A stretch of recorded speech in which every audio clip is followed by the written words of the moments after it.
हाँ हम बिहारी हैं जी, थोड़े संस्कारी हैं जी। इस बार एवरीबॉडी इज हैप्पी। कोई भी सिचुएशन हो जाए, हम आपके साथ बात कर रहे हैं ना सर, हम कोई गलती होगी स्वीकार कर लेंगे। जब दुनिया में कहीं चुनाव नहीं होता था तो बिहार में वैशाली में चुनाव होता था। पार्टियां इलेक्शन का वेट क्यों करती है? इलेक्शन से 6 महीने पहले। और मैं इस इंटरव्यू के बाद ना मैं पूरी इंसिडेंट शिक्षा मंत्री को बताऊंगा। राजनीति को अनसीरियस मत लो। जब मैं समझ गया था कि मनोज तिवारी तुम हारोगे और तुम्हारे हारने में ही तुम्हारी जीत है। अगर बीजेपी ने बोला जहां से खेसारी लाल लड़ रहे हैं छपरा से, वहीं पे आप चुनाव प्रचार करिए। उन्होंने एक बार बोला दिल्ली मनोज तिवारी के बाप की नहीं है। जनता में जाते समय मुझे ऐसा फील होता था यार मैं सुपरस्टार हूँ, मैं रोज क्यों जाऊं ये गली गली। अभी वो अपनी 56 इंच की जीभ दिखा रहे हैं। ये कैसी होती है 56 इंच की जीत? नहीं, 2-4 बिजनेस आइडिया दीजिए हमारे दर्शकों को जो 10,000 में शुरू हो सकती। इस सवाल का जवाब हम नहीं दे पाएंगे। हे राजा जी ये करे तारा हल। अच्छा। मेरा गाना कोई वल्गर हो ही नहीं सकता जो मैं अपनी माँ के साथ बैठ के न सुन सकूं।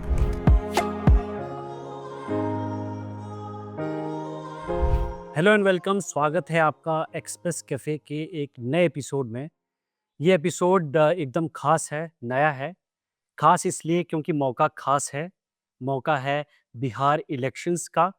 और इस खास एपिसोड में खास मेहमान मेरे साथ हैं जिनसे हम बात करेंगे अगले 1 घंटे में। हो सकता है 1 घंटे से आगे भी जाए, क्योंकि जिस इंसान के साथ मैं बात करने जा रहा हूँ उनसे बातें करने का एक अलग अनुभव होता है। वो जहाँ खड़े हो जाते हैं वहाँ समा बन जाता है। कश्मीर से कन्याकुमारी तक इनकी एक पहचान है, चाहे इनकी भाषा को कोई समझता हो या नहीं समझता हो। मगर इन्होंने अपना नाम जो अपने गानों के लिए पहले और फिर राजनीति में आकर लगातार 3 बार उत्तर पूर्वी दिल्ली के सांसद बनकर कमाया है। और मैं बात कर रहा हूँ मनोज तिवारी जी की। थैंक यू सर, इस पॉडकास्ट का हिस्सा बनने के लिए, हमसे जुड़ने के लिए। थैंक यू प्रवीण भाई। तो जैसा कि मैंने कहा कि खास मौका है। जिस इलाके में आपकी बहुत पॉपुलैरिटी है उसमें से एक है बिहार, और वहाँ इलेक्शन होने वाले हैं। और अभी मैं भी इलेक्शन कवर करके आया हूँ, फील्ड पे देख के आया हूँ कि आपका हर गली मोहल्ले में कोई ना कोई ऐसा गाना तो बज ही जाते हैं जिसमें मनोज तिवारी की छाप होती है, आपकी आवाज़ होती है। अ, क्या है, हम लोग बिहार के रहने वाले हैं मूलतः, और बिहार से आज भी हमारा रोज का रिश्ता है। हम खेती करते हैं, हमारी माँ गांव में रहती हैं, कभी कभार दिल्ली आती हैं। और बिहार का पिछले 30-35 साल का जो समय गया है वो तो बिल्कुल ऐसा लग रहा है जैसे लिखा हुआ है मेरे मानस पटल पे। तो वो सब देखा है, बिहार की बदहाली भी देखी है, बिहार का तमाम स्वरूप देखा है, अच्छा बुरा सब देखा है। और आज उसी बिहार के प्रगति में थोड़ा सा गिलहरी प्रयास भी कर रहे हैं, क्योंकि मैं सांसद हूँ, सरकार है हमारी पूरे देश में, तीसरी बार प्रधानमंत्री बने हैं नरेंद्र मोदी जी। तो उस नाते निश्चित रूप से हमारा सरोकार तो बढ़ जाता है। चल रहे हैं इसमें। मगर आपके विरोधी कहते हैं कि मनोज तिवारी यूपी के हैं, बिहार के नहीं हैं। बिहार तो इन्होंने बचपन में छोड़ दिया था। ये तो बड़ा अच्छा है, हाँ। इस नाते हम दोनों के हो जाते हैं। तो ज़्यादा किसके हैं, बिहार के हैं कि यूपी के हैं? नहीं, इसमें तो कोई बहस ही नहीं है। मैं मूलतः, मेरा गांव है बिहार में, पढ़ाई लिखाई हुई बनारस में काशी हिंदू विश्वविद्यालय में, तो इंटरमीडिएट भी हुआ बनारस में। और उसके बाद पहला घर भी बनाया हमने अपने बल से तो बनारस में। तो वो तो रच बस जाता है, और मुझे बहुत आनंद होता है इस बात का। अब मुझे लगता है कि मैं उत्तर प्रदेश बिहार का एक ज्वाइंट पॉइंट हूँ। मगर आपकी पूरी अगर बायोग्राफी को देखें मनोज जी, तो ऐसा देखने में लगता है कि आप पले बड़े बनारस में, पढ़ाई वहाँ से की। नहीं, पले बड़े बिहार में। पले बड़े बिहार में। पले बड़े किस उम्र बिहार में आप बनारस आए थे? हाई स्कूल के बाद। हाई स्कूल के बाद। जी, आप। आए भी थे तो कोई परमानेंट नहीं आए। अच्छा। आते थे शनिवार रविवार, वापस चले जाते थे इंटरमीडिएट के दौरान भी। और बनारस हमारे गांव से मात्र 70 किलोमीटर है। कैमूर। हाँ, तो तो 70 किलोमीटर बनारस तो आने का मेन ऑब्जेक्टिव क्या था आपका? बनारस एक तो सांस्कृतिक राजधानी है देश की, और इतना बड़ा बाजार है बनारस, इतनी बड़ी धर्म नगरी है बनारस, सनातन संस्कृति की, और वहां से 70 किलोमीटर दूर मेरा गांव है, तो कहाँ जाएंगे? पटना तो हमारे यहाँ से 190 किलोमीटर है, अच्छा। और 70 किलोमीटर बनारस। तो ये हर जगह होता है। आप उत्तर प्रदेश के बॉर्डर पे, जैसे गोरखपुर है, तो आप मैक्सिमम गोपालगंज के लोगों को, आगे जाएंगे तो मोतिहारी के लोगों को आप इधर पाएंगे। वैसे ही अब बनारस और गोरखपुर तो बहुत ख्याति प्राप्त शहर है, जैसे पाटलिपुत्रा है, पटना है, जैसे राजगीर है, जैसे रांची है। तो हम लोगों का निश्चित रूप से आना जाना बनारस से ज्यादा हुआ। अभी आपका एक गाना आया है, हाँ हम बिहारी हैं जी। हाँ, कितना बढ़िया है। माटी को सोना करने वाली कलाकारी हैं जी, हाँ हम बिहारी हैं जी, थोड़े संस्कारी हैं जी। उसमें बहुत सारी पंक्तियां हैं। अकेले चाणक्य जैसे 100 पे भारी हैं जी, हाँ हम बिहारी हैं जी। गुरु गोविंद सिंह का सास नालंदा की क्यारी हैं जी, हाँ हम बिहारी हैं जी, थोड़े संस्कारी हैं जी। लिखा है इसको उत्तर प्रदेश के व्यक्ति ने। ये भी देखिए कमाल। अतुल राय जी मऊ के रहने वाले थे, अच्छा। और गाया है एक बिहार के लड़के ने,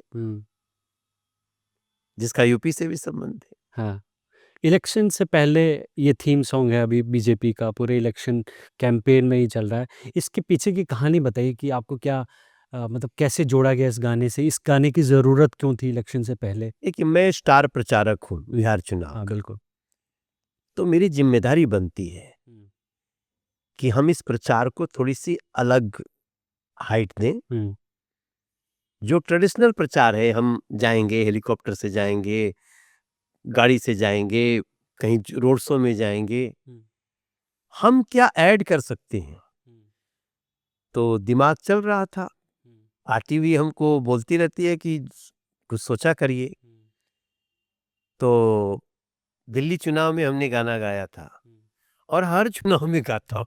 दिल्ली चुनाव में कौन सा गाना गाया था आपने? बहाने नहीं बदलाव चाहिए, दिल्ली में भाजपा सरकार चाहिए। तो बहाने नहीं बदलाव, एक लाइन में दिल्ली के लोगों को सब कुछ पता चल गया। ये बहानेबाज है, हमें बदलाव करना है। अब बिहार वाले में इस समय बिहार का प्राइड बड़ा खिल के निकला है प्रणव जी। हर बिहारी जब वो दीघा पुल से गुजरता है तो उसको प्राउड होता है कि यस, हमारे पास भी पुल है। अब जब बख्तियारपुर का पुल बन गया, वो जो तेजस्वी बाबू का विधानसभा है ना, वहां से कितने लोग नाव नाव में चल के गिर के चले गए संसार से। वहीं मोदी जी और नीतीश जी की जोड़ी ने इंटरनेशनल ब्रिज दिखता है, आप दूरियां घट गई। मैं अभी गया था पैदल सुल्तानगंज से देवघर जल लेकर, तो मैं जो रास्ता में 6 घंटे में जाता था सुल्तानगंज, वो मैं 1.25 घंटा में चला गया। पैदल? नहीं, आप पैदल से बाई गए थे? कार। अच्छा। पैदल तो हम सुल्तानगंज से देवघर गए, देवघर गए थे। अच्छा। पर सुल्तानगंज जाके जल उठाते हैं ना, तो वो 6 घंटा लगता था। अच्छा। अब 1.25 घंटा लगा। कमाल हो गया।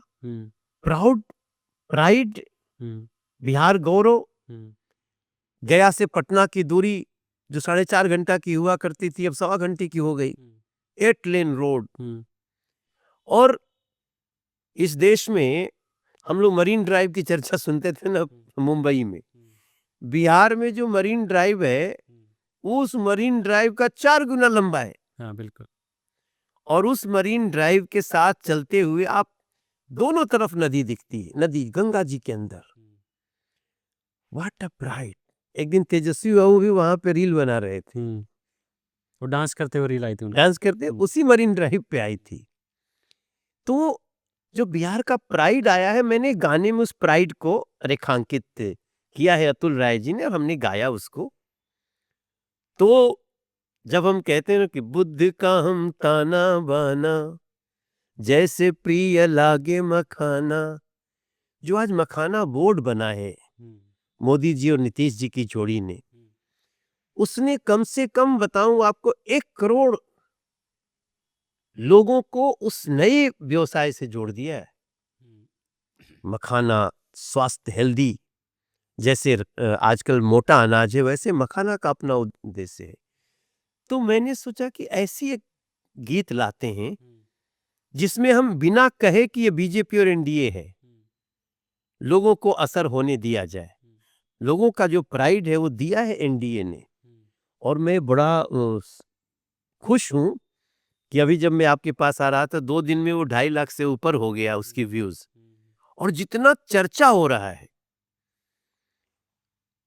जो एनडीए की स्पष्टवादिता, सबका साथ सबका विकास के साथ जो विकास और विरासत का प्राइड है वो उस गाने में है, इसलिए लोगों को अच्छा लग रहा है और परिणाम भी आएगा। आपने दिल्ली की बात की, एक गाने की, बहाना नहीं बदलाव चाहिए। जी बिहार की जनता भी बहुत बहुत लोग कह रहे हैं बहाना नहीं बदलाव चाहिए, बहुत हो गया नीतीश कुमार के 15 साल।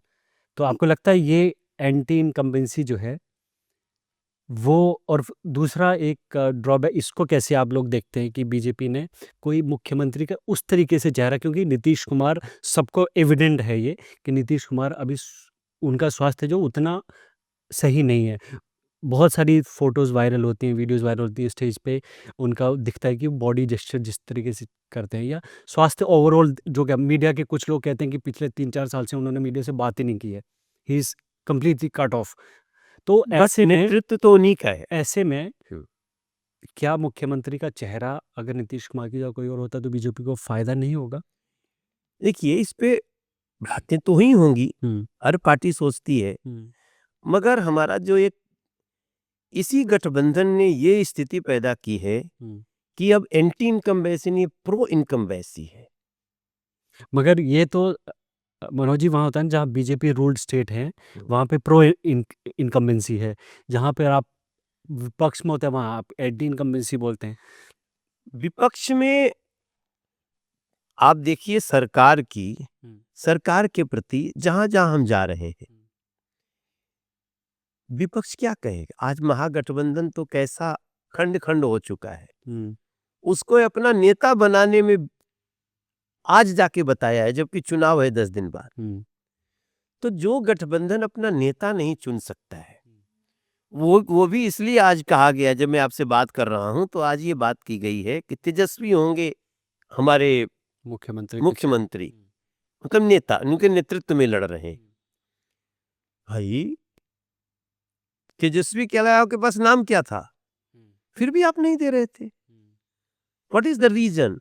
Reason Rahul Gandhi don't accept हुँ, Rahul Gandhi Tejashwi. Doesn't accept Tejashwi as a yes, leader. He is not accepting. Okay. आज भी क्या वो जाके वहां बोले? नहीं। एक छोटा सा उनके नीचे का कोई नेता अशोक गहलोत जी गए ना, राहुल गांधी जी ने अभी तक बयान भी नहीं दिया है। हुँ, ये जो आपस में खिंचाव है हुँ, वो बताता है कि इनका नियत बिहार का विकास नहीं है, इनका नियत अपना अपना विकास है। हुँ, मुकेश सहनी जी 5 दिन पहले बोले कि महागठबंधन अस्वस्थ हो गया है, जा रहा हूं बड़े डॉक्टर के पास। तो उसका अर्थ क्या हुआ? ठीक है, आई वॉश के लिए आपने आज कर दिया कि बहुत नुकसान हो रहा है, हुँ, लेकिन जो आपस में ही 40 जगह आप लोग भर चुके हैं नॉमिनेशन, माले भी, राजद भी, कांग्रेस भी, सहनी जी भी, उसका क्या करेंगे? तो बिहार का विकास, बिहार का गांव-गांव तक लोगों को बिहार के गौरव का एहसास, हुँ, विरासत का विकास किया है तो एनडीए ने किया है। हुँ, इसलिए हमारा तो नेतृत्व तय है, पहले से तय है कि नीतीश जी के नेतृत्व में लड़ रहे हैं। सीट शेयरिंग का फॉर्मूला हमारा पहले एक्सेप्ट हो गया। थोड़ा बहुत रहता है मन में, क्योंकि कभी भी कोई गठबंधन में हर पार्टी ये दिल मांगे मोर की स्थिति में रहते हैं, हाँ, मगर हमारे लोगों ने एक्सेप्ट किया। वैसा महागठबंधन में क्यों नहीं हो सका? क्योंकि उनके नियत में भी हार नहीं है।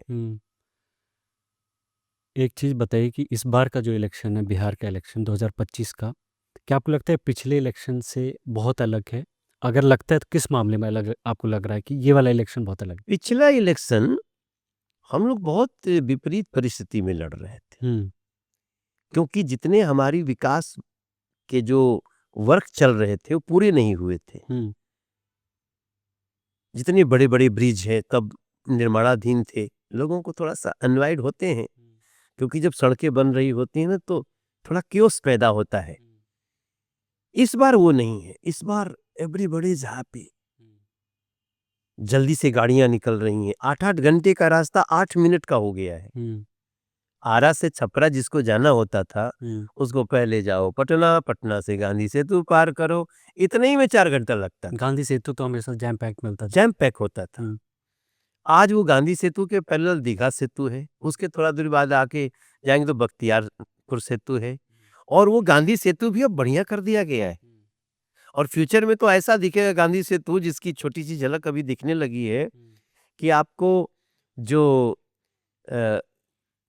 बड़े बड़े शहर लंदन वंदन का जो ब्रिज देखते हैं ना, उससे सुंदर ब्रिज हम गांधी सेतु को बना रहे हैं। अच्छा। प्रणोदा।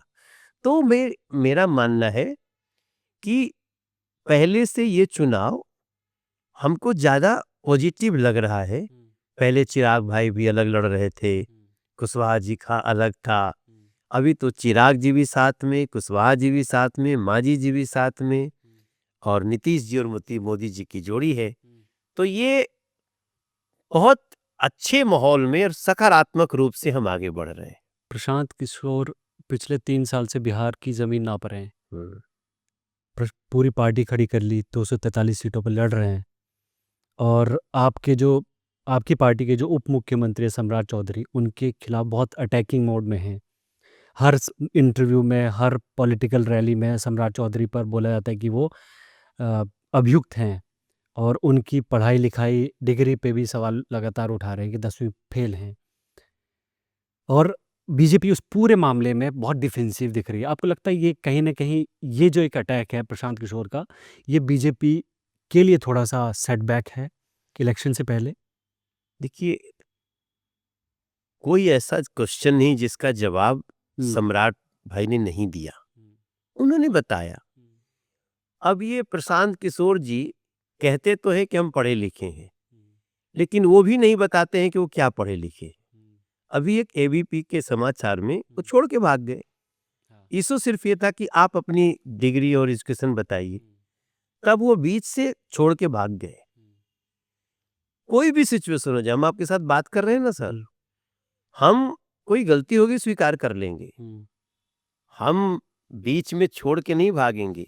और भागने की प्रवृत्ति ऐसी होती है कि चुनाव से भी भाग गए। पूरे प्रदेश में जो व्यक्ति पहली बार पार्टी बना के चुनाव लड़ रहे हैं, क्या उनको चुनाव नहीं लड़ना चाहिए था? 20 बार बोले हैं कि हम लड़ेंगे चुनाव, वो राघोपुर से हम लड़ेंगे चुनाव, तेजस्वी नहीं लड़ पाएगा हमारे सामने। अरे तेजस्वी तो लड़ रहे हैं, तुम ही नहीं लड़ रहे हो भैया। सारे उनके जितने प्रत्याशी थे जिनको बनाए, वो सब आज ठगे हुए महसूस कर रहे हैं कि नेता ही भाग गया। तो अब वो क्या उनकी मजबूरी है वो मुझे नहीं पता, लेकिन प्रशांत किशोर जी सनसनी फैलाने के मास्टर माने जाते। हर बात को बार बार उनका वही वो था ना जर्मनी का गोबल्स, कि 100 बार बोलो तो एक बात को झूठ हम कर देंगे, जो केजरीवाल जिसको फॉलो करते हैं। तो ये केजरीवाल टाइप के बनने की कोशिश कर रहे थे। अब देखो प्रणव भैया, अरविंद केजरीवाल ने इस टाइप के जितने मकंडर थे, अब इनको आगे नहीं बढ़ने देगा, क्योंकि आप बिना कुछ किए और बड़ी हेकड़ी दिखा रहे हो। 2014 से मैं प्रशांत किशोर का नाम सुन रहा हूँ। आप कभी मिले? पर्सनल है आपका संपर्क? हम कभी कभी मिले हैं, हम कोई मिलने पे हम तो बहुत मृदुभाषी हैं सबके लिए, लेकिन प्रशांत किशोर जी के पास इस 11 साल में एक चीज बताने को है कि आपने क्या किया बिहार वासियों के लिए। वो तो कह रहे हैं अगले 10 साल मैं समर्पित कर चुका हूँ बिहार के लिए, अगर चाहे जीतूं या हारूं। अगले 10 साल समर्पित कर दोगे आप, ये तो तब पता चलता जब आप चुनाव लड़ते, जब आप जिम्मेदारी लेते। You are not ready to take responsibility, you are not daring to fight election. और इतनी लंबी लंबी बात करते हैं पीछे, मैंने 11-12 साल में एक भी चीज बता नहीं सकते हैं कि आपने बिहार के बच्चों के लिए क्या किया। मगर एक चीज़ जो जनता के बीच में बड़ी चर्चा है सर, जो मैं ग्राउंड पे गया तो मैंने जी। लोगों से बात की कि कुछ भी हो, चाहे बिहार प्रशांत किशोर को एक्सेप्ट करे या ना करे, मगर एक पॉजिटिव नैरेटिव, एक अच्छी चर्चा, बच्चों की एजुकेशन को लेकर चर्चा, पलायन को लेकर चर्चा, रोजगार को लेकर चर्चा, ये मुद्दे बन गए हैं। पहले एनडीए और महागठबंधन के बीच में एक दूसरे का ब्लेम गेम रहता था, ये जनता का कहना है। और जैसे ही प्रशांत किशोर ने ये अनाउंसमेंट्स की तो बीजेपी एनडीए ने 10,000 महिलाओं के खाते में डाल दिए, 400 की जो पेंशन थी वो 1100 कर दी। ये एक पॉजिटिव चेंज उनके आने से हुआ है। इसको ये जो प्रेशर ये तो ये पॉलिटिक्स है, कहेंगे कि मेरे आने से ही ये सारे कोसी नदी का पुल बन गया, मेरे आने से बख्तियारपुर पुल बन गया, मेरे आने से जो कोइलवर पुल का पैरेलल पुल अरे भैया, मगर प्रेशर पॉइंट तो बनते हैं ना सर, उसको आप लोग कैसे देखते हैं? प्रेशर बनता, लेकिन प्रेशर तब बनता जब आप 10 साल में कुछ तो करके बताते। उन्होंने मोदी जी को मोदी जी बना दिया। वो अपनी वो बताते हैं, उसमें अकम्प्लिशमेंट बताते हैं कि मैंने मोदी जी को प्रधानमंत्री बना दिया, नीतीश कुमार जी की हेल्प करी, टीएमसी की हेल्प करी, तमाम नेताओं की हेल्प करी जिताने में, स्टैब्लिश करने में। तो बाकी तो छोड़ के चले गए, फिर मोदी जी तीसरी बार कैसे बन गए? देखिए, ऐसी बात करके आप अपनी दुकान चला सकते हो, फिर आप दुकानदार कहे जाते हो। You are idea seller, you are not idea maker.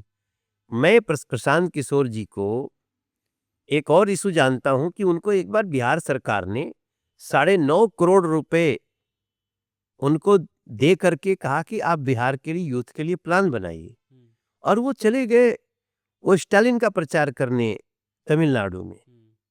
मतलब आप पैसा जिधर देखिए उधर झुक गए, आपका दीन ईमान सब पैसा हो गया। ये बिहार का लोग बहुत अच्छे से समझता है। हाँ, नैरेटिव बनाने में तो उनका कोई जोड़ा नहीं है ना, वो तो he is master of narrative making. तो नैरेटिव मेकिंग, वो पानी में घुसेंगे, कैमरा तैयार रखना, जरा ग्राउंड से आना, थोड़ा पैर भींगता रहेगा, ये सब दिखाने में तो उनकी मास्टरी है। लेकिन सिर्फ रील से ना लोगों की सेवा नहीं कर सकते। रियल में आपको बताना पड़ता है कि अभी तक आपने अगर राजनीति में कदम रखा तो आपने क्या किया। एक तो आपकी आइडियोलॉजी नहीं है, पैसा मिलेगा तो कांग्रेस का ही प्रचार करेंगे, पैसा मिलेगा तो टीएमसी का ही प्रचार करेंगे, पैसा मिलेगा तो वो जदयू का भी प्रचार कर दिए। मैंने कौन पार्टी बची? लेकिन उन्हीं पार्टियों ने आज इनको पहचान लिया, बोला नो नो नो नो। क्या आपके दिमाग में भी वो भय है, जैसा कि केजरीवाल दिल्ली में एक विक्टोरियस होके इमर्ज हुए थे 2013 में, बिहार में प्रशांत किशोर वैसा कुछ कर सकते हैं, ऐसा कुछ? प्रशांत तो भाग गए, प्रशांत इज नो वेयर नाउ। अब प्रशांत किशोर जी है ही नहीं, वो खुदे चुनाव नहीं लड़े। जो खुदे चुनाव नहीं लड़ा वो क्या उसकी पार्टी के इतने लोग बन जाएंगे, एमएलसी बन जाएंगे? वो बिहार को भी फिर से इस बार भी, इसमें कोई दो राय नहीं, जिस तरह से वो अच्छी अच्छी बात कर रहे थे तो बहुत लोगों को आशा जग गई। लेकिन आपको चुनाव तो लड़ना चाहिए था। वो कह आप रहे हैं तो कि मैं स्ट्रेटेजिस्ट के रोल में हूँ, मैं हमेशा, मेरा करियर स्ट्रेटेजिस्ट का रहा है, तो मैं स्ट्रेटेजी बनाने में he who is the leader? Leader कौन है उनका? देखो, बिहार ना जब दुनिया में कहीं चुनाव नहीं होता था तो बिहार में वैशाली में चुनाव होता था। क्या किस्सा है इसके बारे में बताइए थोड़ा, कैसे होता था? सबसे पहला गणराज्य हमारा वैशाली गणराज्य था, और ये था 600 ईस्वी पूर्व। अच्छा। जब पूरे संसार में कहीं इलेक्शन नहीं होता था तब हमारे यहाँ चुन के प्रतिनिधि चुने जाते थे, चुन के। अच्छा। उस बिहार में ये मत समझाइए प्रशांत किशोर जी अभी क्या हैं, सबको पता है। और बिहार को वो एक लाइन है ना कि हम लाए हैं तूफान से कश्ती निकाल के, हम्म, इस बिहार को रखेंगे हमारे बिहार के बिहारवासी संभाल के। एनडीए ने वो कार्य किया है सर, ये कुछ कहने की बात नहीं है। आज 125 यूनिट बिजली फ्री मिल रही है। मगर ये भी प्रशांत किशोर क्रेडिट ले रहे हैं कि, और तेजस्वी यादव क्रेडिट ले रहे हैं कि उन्होंने अनाउंस किया 200 यूनिट, तो इन्होंने तुरंत इलेक्शन से पहले 125 यूनिट कर दिया, जैसे बीजेपी ने हिमाचल में किया था। नहीं, बीजेपी तो और भी कई स्टेट में, मध्य प्रदेश में बहुत समय से कर रही है, महाराष्ट्र में शुरू कर दिया है। ऐसा हम लोग बहुत सारे अपनी योजनाएं अलग अलग राज्यों में देते हैं। पर सर इलेक्शन का वेट क्यों करते हैं? जनता ये पूछती है बार बार कि पार्टियां इलेक्शन का वेट क्यों करती है? इलेक्शन से 6 महीने पहले बिजली फ्री हो जाएगी, नहीं नहीं नहीं, पेंशन बढ़ के 400 पहले से 1100 बिहार हो के जाएगी। खजाने को हम्म, जंगल राज में लूटा जाता था, पर उतने समय तो एनडीए को भी हो गया ना सर। तो उतने समय में आप देखिए क्या क्या मिल गया सर। उतने समय में आईआईएम्स मिले हैं, 3-3 एयरपोर्ट मिल गए, अभी 2 एयरपोर्ट की शुरुआत हो गई, वंदे भारत ट्रेन मिली है, ट्रेनों की अंबार लग गई है। बिहार की ट्रेन को जाने के लिए हम 5-5 हजार का प्लेटफॉर्म बना रहे, 5-5 हजार लोगों के रुकने के लिए। ये सब कुछ उसी बिहार के कारण हुआ है। आज बिहार का व्यक्ति कहीं जाए, आप स्टेशन नई दिल्ली स्टेशन जाइए, तो जहां उसको मारा मारी होती थी, स्टैम्पेड हो जाता था, लोग की मृत्यु हो जाती थी, वहां हम 5,000 लोगों को एक साथ रहने का जगह बनाए हैं सर। अभी हम और रेखा गुप्ता जी ने उसका विजिट किया। और उसी बिहार में वही खजाने का पैसा जब बचने लगा, बचा के पहले 75 लाख महिलाओं को 100 महिला रोजगार योजना के तहत काम दिए, उसी में मेडिकल सीट बढ़ाए, पहले 500 सीट होती थी, आजकल 3,000 सीट हो चुकी है मेडिकल की। पहले जो पर कैपिटा इनकम था वो सीधा डबल से भी ज्यादा हो गया है बिहार का। इसके बाद भी हम ये नहीं कह रहे हैं कि हमने सब कुछ कर दिया, अभी बिहार को असली उसका जो हक है वो अगले 5 साल में बहुत हद तक उसको प्राप्त होगा। और वर्तमान बिहार में आप पूरे बिहार जब आप तो गए होंगे, you will feel the difference. Sir Bihar बदलता हुआ दिख रहा है सड़क कनेक्टिविटी में, फ्लाईओवर्स में, मगर जब ज़मीन पे उतरते हैं, किसी गांव में चले जाते हैं, तो गरीबी उतनी ही दिखती है, सरकारी स्कूल बदहाल दिखते हैं। और बहुत सारे इंडेक्स में आज भी नीतीश कुमार के अच्छे सुशासन के बावजूद भी 15 साल में बिहार बहुत सारे इंडेक्सेस में आज भी नीचे है, बहुत सा गरीब राज्यों में से एक माना जाता है, गिना जाता है। उसका क्या कारण है? वो वहाँ पर जो पॉवर्टी एलिवेशन वो क्यों नहीं हो पाया अभी तक? अभी उस पे काम हो रहा है, जैसे मैंने कहा ना, पर कैपिटा इनकम में बहुत वृद्धि हुई है। वैसे ही चूंकि हर सरकार का एक पंचवर्षीय योजना होता है, अपना 5 साल में ये कर लेंगे, ये मानक तैयार करते हैं। अभी हमारा अगले 5 साल का मानक अब रोड और हाईवेज नहीं होगा, वो तो हम बिछा चुके हैं। अब उसके बाद का नो डाउट हमें शिक्षा के मामले में बहुत अच्छा करना है, और उसके लिए पूरी जो सिस्टम है वो सबको साथ ला करके वो संभव होगा। अगला हमारा कदम अब यही है कि बिहार का प्रत्येक व्यक्ति आत्मनिर्भर हो, शिक्षा व्यवस्था बहुत बढ़िया हो। शिक्षा व्यवस्था अच्छा है भी, अस्पताल अच्छे हैं भी, लेकिन कहीं कहीं जो हमारे लोग हैं, जो इसमें स्टेक होल्डर्स हैं, उनकी अभी वो स्किलिंग नहीं हो पाई है जिसके कारण हम उसको हाइट दे सकें। अभी अगले 5 साल में हमारा ये प्रमुख उद्देश्य है। हमारा मैनिफेस्टो इस बार आएगा तो आप देखिएगा। सर एक पर्सनल इंसिडेंट आपके साथ शेयर करना, ये बहुत ही कैंडिड कन्वर्सेशन जी है। जी जी। मैं छपरा में, सारण में एक सरकारी स्कूल में गया, मिडिल स्कूल था ये, और आधा स्कूल, जो मतलब most of the kids were outside the school, boundary wall के बाहर थे, मवेशी बंधे हुए थे बाउंड्री वॉल पे, टीचर अंदर थे। मैं अंदर गया, उन्होंने अरेंज किया पहले बच्चों को, और मैं किसी गलती नहीं मान रहा हूँ, मैं एक सिस्टम बता रहा हूँ जी जी आपको। जी। और मैं एक क्लासरूम में गया तो वहाँ पर एक तरफ 2 लाइन में बच्चे बैठे थे, एक तरफ 2 लाइन में बच्चे बैठे थे, एक सिंगल टीचर उनको पढ़ा रही थी। तो मैंने पूछा बच्चों से कि आप कौन सी क्लास में हैं? उसने बोला 6th में है। दूसरे से पूछा आप कौन सी क्लास में हैं? उसने बोला 7th में है। यानी एक क्लासरूम में 2 क्लास पढ़ाई जा रही है। मैंने टीचर से पूछा आपका क्या नाम है? उन्होंने नाम बताया। और आप कौन सी क्या पढ़ा रही हैं इनको? तो कहती है कि मैं 5वीं तक पढ़ाती हूँ मगर मैं 7वीं और 8वीं को भी पढ़ा रही हूँ। मैंने ऐसा क्यों? क्योंकि टीचर्स की कमी है। एक क्लासरूम में 2-2 क्लासें चल रही हैं। मैंने पूछा ऐसा क्यों? क्योंकि क्लासरूम की कमी है। मेरी नज़र पंखे पे, गर्मी का टाइम था अभी, अब वहाँ पे बहुत ह्यूमस है और वो सब जी। ह्यूमिडिटी है। मेरी नज़र पंखे पे गई, पंखा बंद था। मैंने बोला ये लाइट नहीं है क्या यहाँ पे? तो टीचर बोलते हैं 1 महीने से लाइट नहीं है स्कूल में। तो I was so surprised to see कि एक सरकारी स्कूल में 1 महीने से लाइट नहीं है। मैंने टीचर से पूछा क्यों नहीं है लाइट? प्रिंसिपल से पूछा। उन्होंने कहा कि 1 महीना पहले हमने कंप्लेंट किया था, व्हाट्सएप दिखाया, किसी अपने जेई को भेजा था, एसडीओ को भेजा था। उन्होंने जी। बोला कि हो जाएगा। मैंने फ़ोन कॉल ऑन कैमरा उनसे बात करी, एसडीओ से भी जेई पे, उनके दे वर क्लूलेस कि उनको नहीं पता था कि यहाँ पे लाइट नहीं है। ये सिस्टम है सरकारी स्कूल का।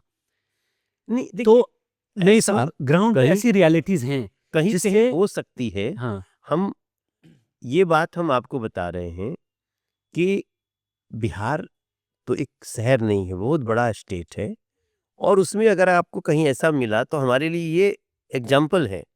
और मैं इस इंटरव्यू के बाद ना मैं पूरी इंसिडेंट शिक्षा मंत्री को बताऊंगा प्लीज़ मैं जो वीडियो भी बताऊंगा। दूँगा हाँ, आपको। और प्लीज सर हेल्प मी। और सर मैं ये और डिक्लेरेशन यहाँ मेरा पे दे रहा उसमें हूँ कि मुझे वहाँ पे कोई लेके नहीं गया था, मैं रैंडमली गया था जी जी कि मैं देखना चाहता हूँ कि सरकारी स्कूलों की क्या व्यवस्था है। सर, मैंने पहले हुँ, आपसे बोला हुँ, कि हम खुद महसूस करते हैं हुँ, कि शिक्षा के क्षेत्र में कई बहुत सारे स्कूल तो बहुत अच्छे हो चुके हैं, हुँ, मगर कुछ स्कूल ऐसे हैं जहां हमें काम करने की आवश्यकता है। हुँ, और उस व्यवस्था को हुँ, एक देखिए, चुनौती तो हमारी होती है, वहीं के लोगों के साथ ये सारा काम करना है। हुँ, तो कई जगह हमें डिफरेंट सिचुएशन की चुनौती का सामना करना पड़ता है। हुँ, कहीं ऐसे लोग हैं जो जानबूझ के अड़ंगा डाल रहे हैं, उनको इससे कुछ राजनीतिक लाभ है। हुँ, तो फिर भी वो हमारी कमी है कि हम उसको दूर नहीं कर पाए।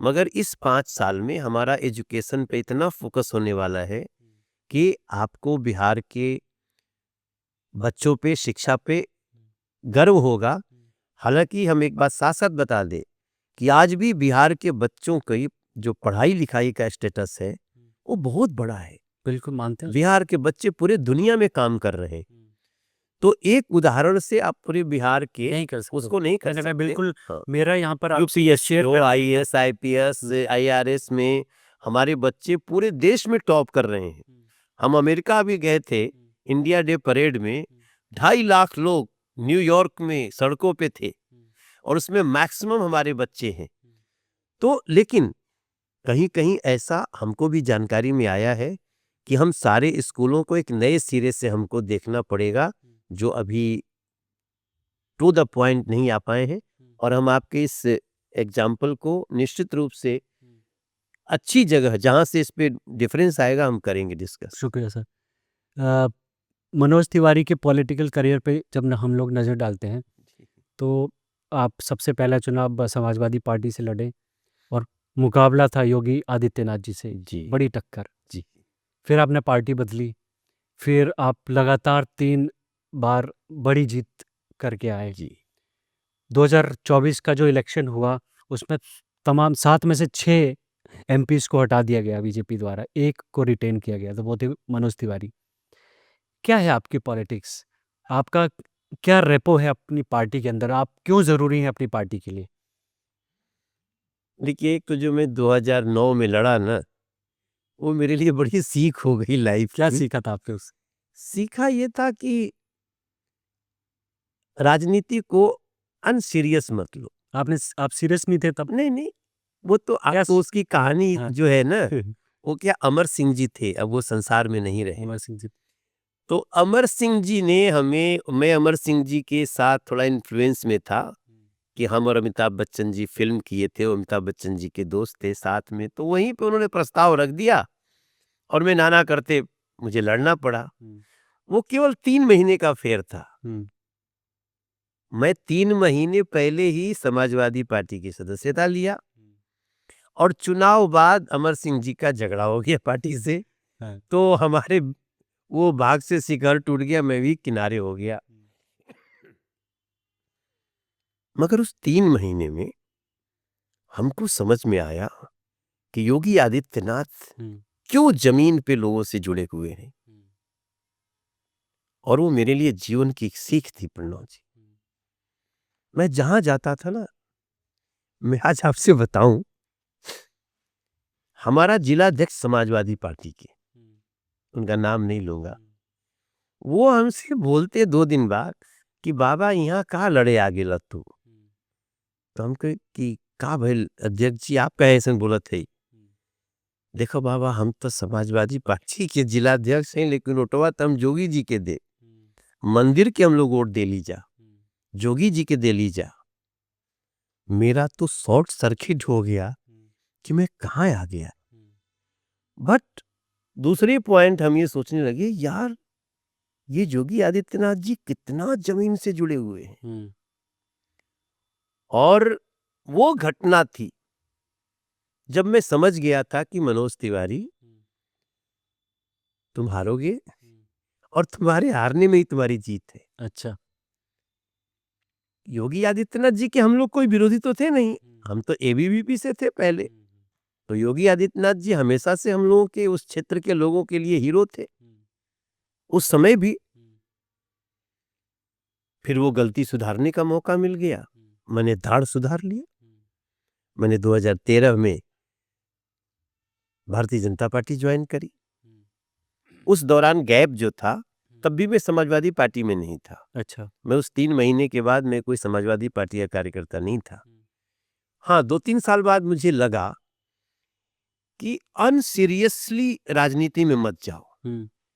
2012 के आसपास जब नरेंद्र मोदी जी पीएम बन सकते हैं, गुजरात के मुख्यमंत्री, जैसे ही मिले हम लोग के आसपास आया, तो मैं तो 3 महीने का भाव देख चुका था।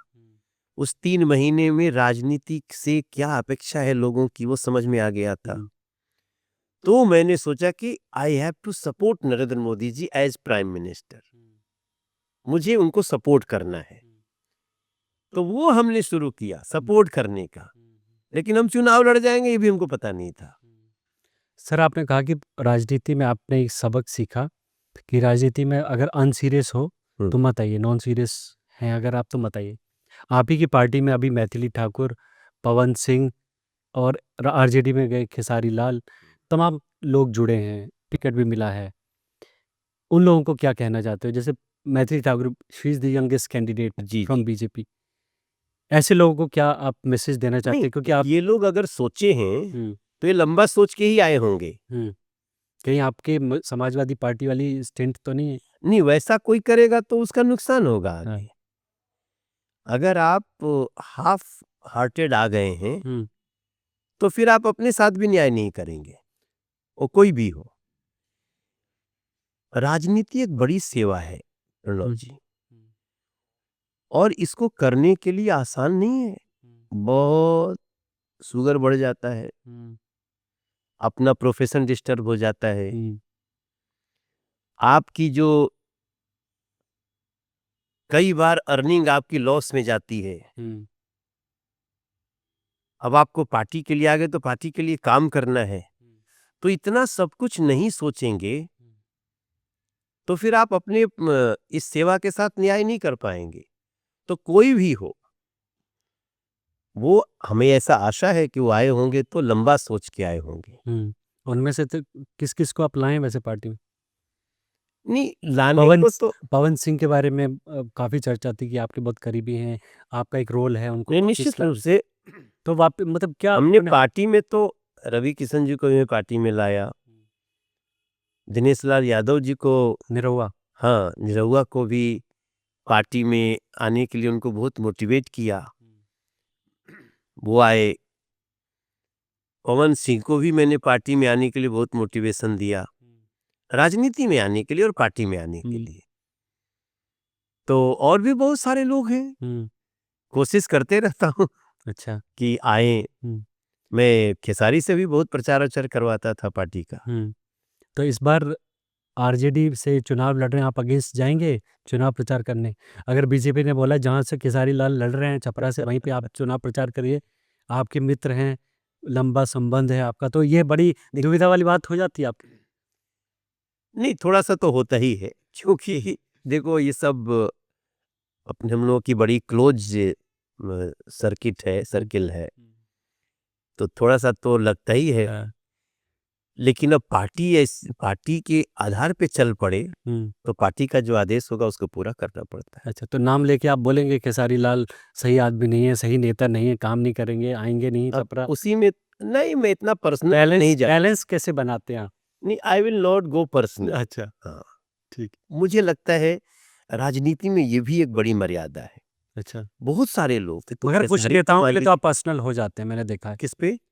कुछ नेताओं के लिए तो आप पर्सनल हो जाते हाँ, जिनसे पर्सनल खुन्नस हो जाएगी तो जाना पड़ेगा। हैं। तो नेताओं से पर्सनल खुन्नस कैसे हो जाएगी? आपका तो व्यक्तिगत कोई, जैसे फॉर एग्जांपल दिल्ली में अरविंद केजरीवाल की जब भी बात आती है, तो आप एकदम खुन्नस से, और इसलिए ऐसा लगता मैं, है कि हाँ, पर्सनल। मैं उनका इसलिए मैं वो एक समय के बाद हुआ, अच्छा, उन्होंने पहले शुरू किया, अच्छा।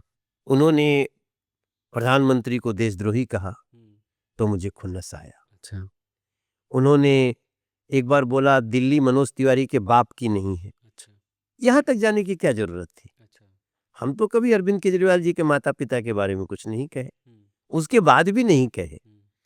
इसलिए जब आप पर्सनल बातें करने लगे और बिहारी लोगों को गाली देने लगे कि 500 रुपये का टिकट लेके आते हैं, 5 लाख का इलाज करा के जाते हैं, तो कई अपशब्द बोले, छठ का प्रतिबंध लगाने लगे, तो फिर हमें पर्सनल होना पड़ा। क्योंकि आप पर्सनल हुए तो बाकी तो ये सब तो खेसारी है या कोई भी दूसरी पार्टी में और भी कोई होगा, तो ये सब तो हमारे बहुत अच्छे रिश्ते हैं, इसलिए मैं पर्सनल नहीं बात करूंगा, मैं पार्टी वाइज ही बात करूंगा। सर, आपके पॉलिटिकल करियर की बात कर रहा था मैं। 3 बार के आप लगातार सांसद हैं।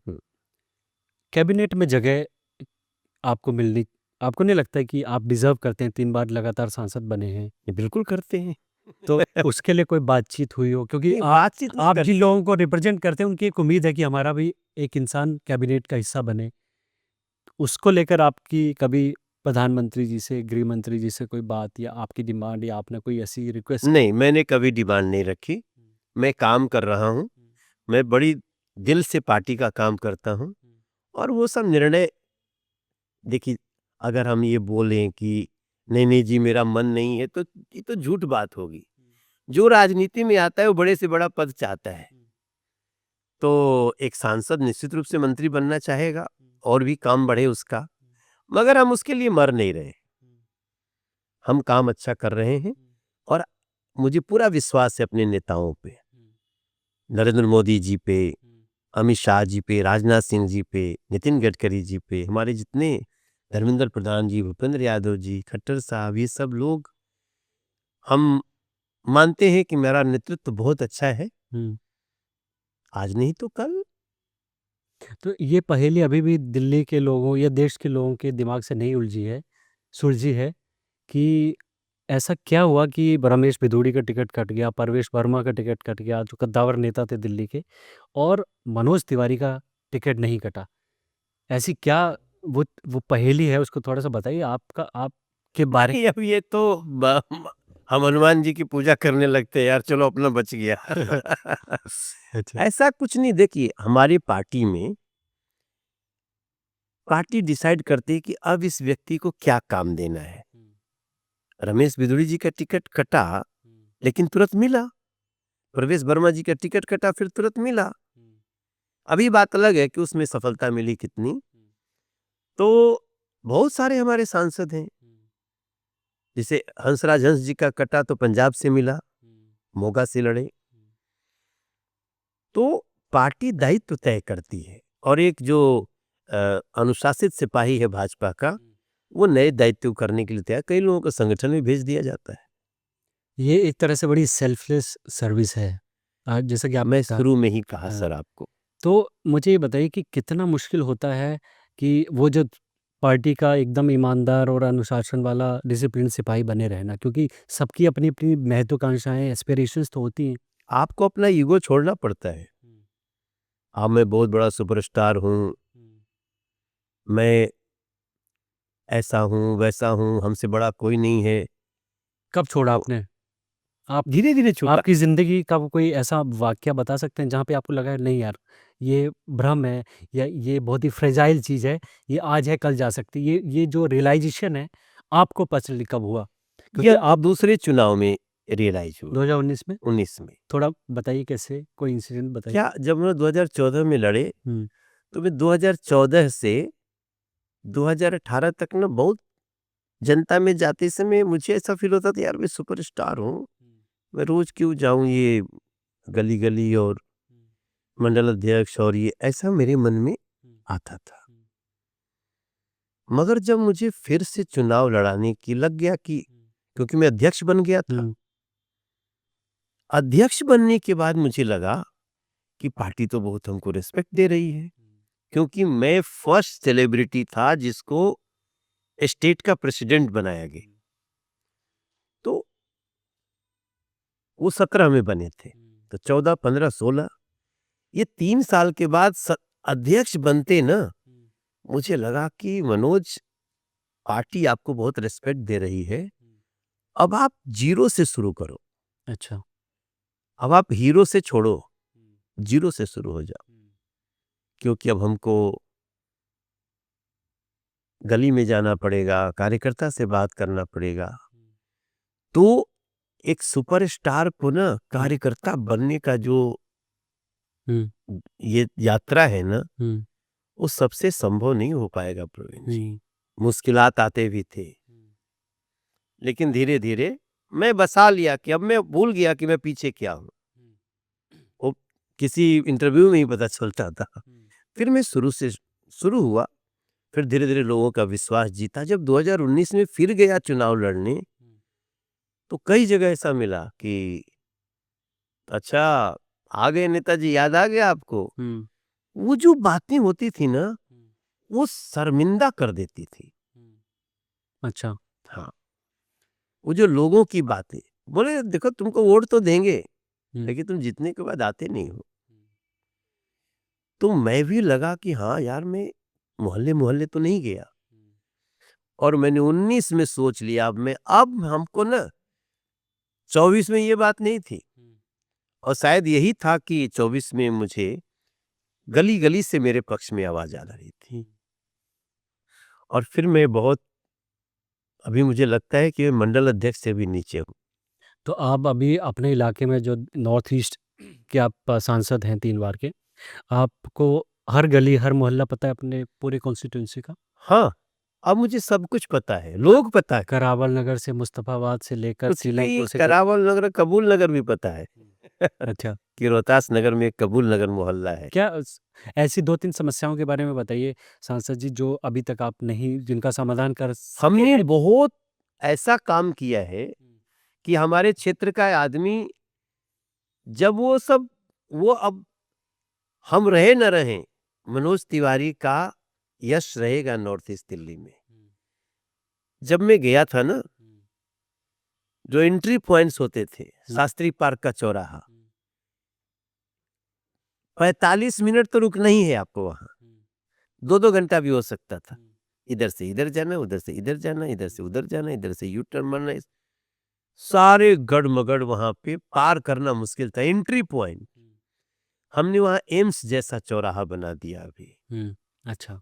अब वहां 1 मिनट नहीं रुकना पड़ता है किसी को। हुँ, और उसके बाद सीलमपुर का ब्रिज आता था, एक तरफ से जाने का था, ऊपर आने से वही भीड़ में मैंने उस पुल को डबल किया, और 1 किलोमीटर का फ्लाईओवर बनवाया नया। अच्छा। हमने अपने क्षेत्र में, हमारा जो भजनपुरा है, चांदबाग है, जमुना विहार है, खजुरी है, ये सब से लोग जाते थे तो इतना परेशानी थी। अभी 1-1.5 महीना और परेशानी रहेगी, लेकिन मैंने अपने यहाँ ट्रिपल डेकर रोड बनाई, सड़क के ऊपर फ्लाईओवर दिया, फ्लाईओवर के ऊपर मेट्रो दिया। अब ये सारी चीजें आप समझिए, पहली बार सेंट्रल स्कूल बनाया, पहली बार मेट्रो लाया, पहली बार पासपोर्ट ऑफिस बनाया सबसे पहले अपने क्षेत्र में। अब कहीं और जाने की जरूरत नहीं, 15 दिन में पासपोर्ट मिलेगा। इसके साथ साथ हमने पावर स्टेशन जो दूर दूर से बिजली आती थी, कट जाती थी, पावर स्टेशन बनाए हैं। हमने पार्कों में कम से कम ऐसे 48 पार्क हैं जहाँ पे झूले, बच्चों के खेलने के लिए वो सुविधाएं, जिम, ये सब बना करके दिए और एलिवेटेड रोड बना दिया। अक्षरधाम जाने वाली रोड को जो गाजियाबाद से जाने वाली थी, नितिन गडकरी जी, पीएम मोदी जी के आशीर्वाद से अपने क्षेत्र से चली गई।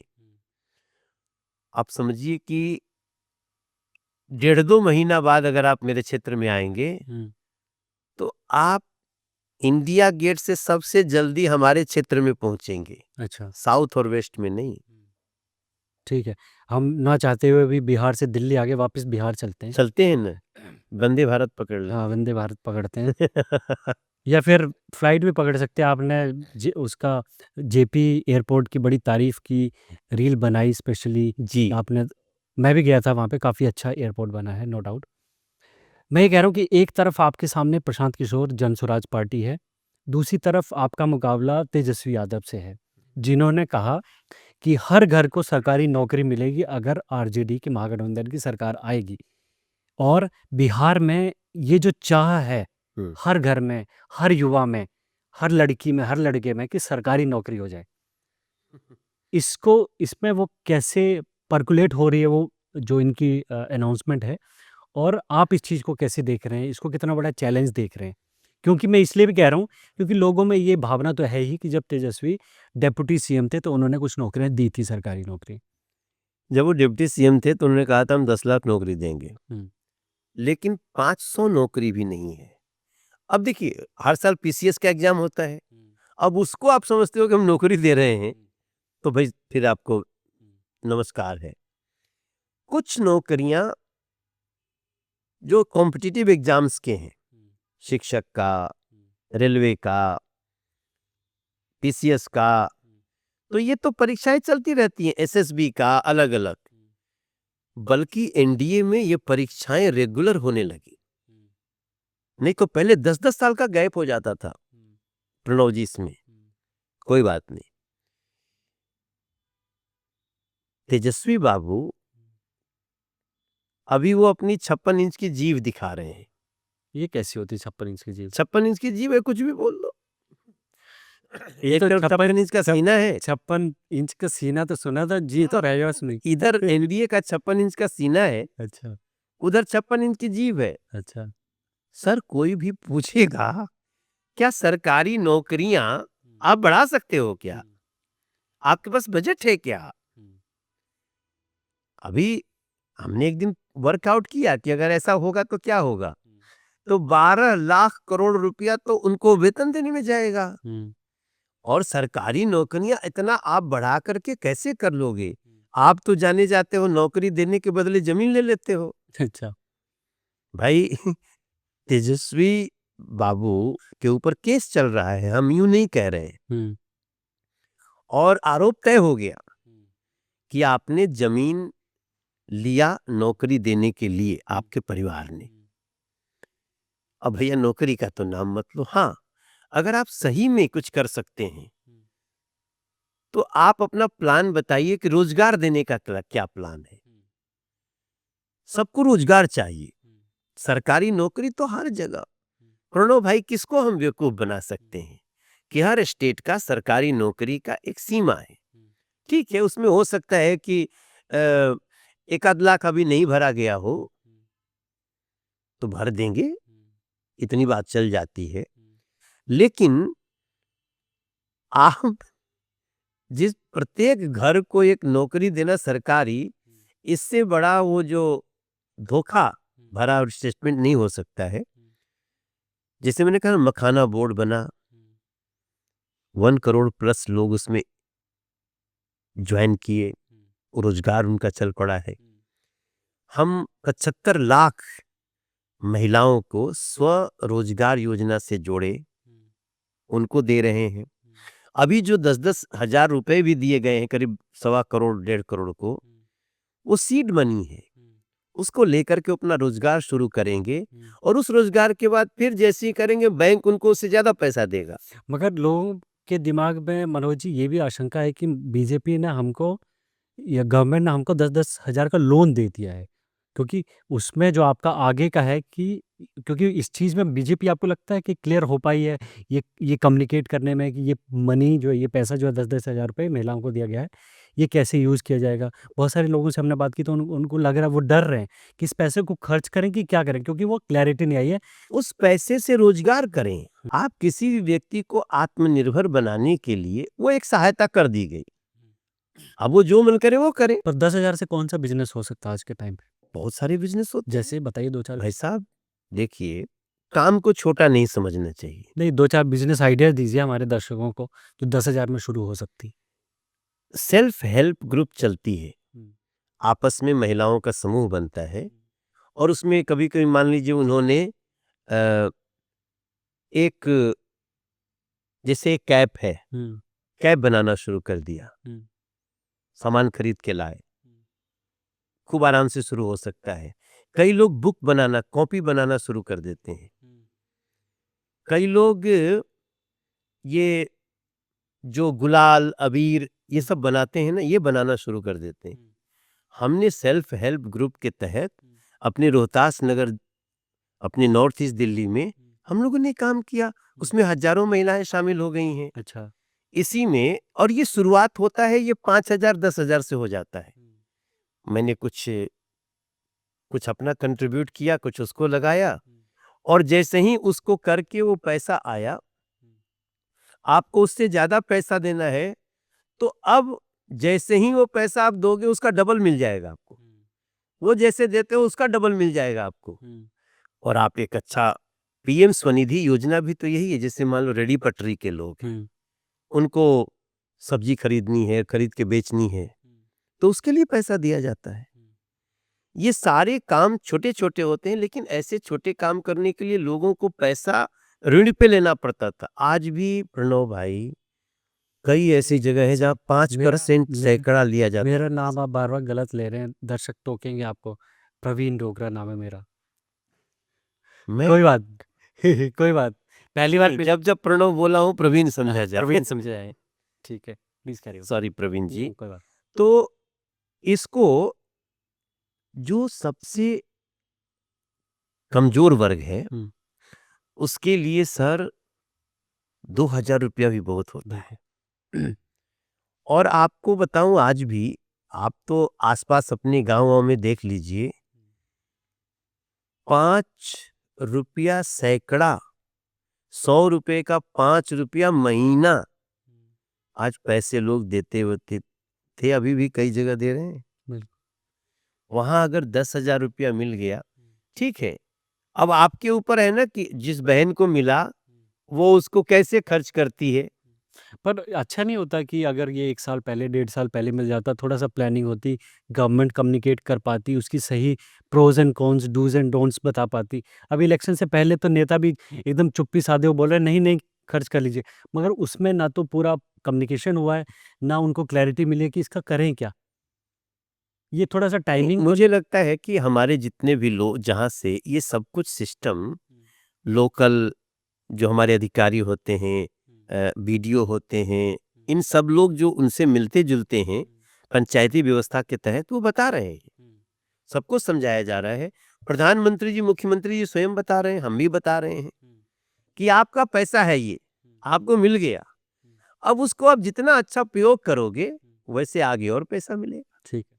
इसको अभी अमित शाह जी ने बड़े स्पष्ट शब्दों में कहा, हुँ, ये सीड बनी है। हुँ, इससे आप आगे और भी बहुत पैसे बैंक से पा सकते हो। हुँ, और मुझे लगता है कि बिहार के लोग इसको करेंगे।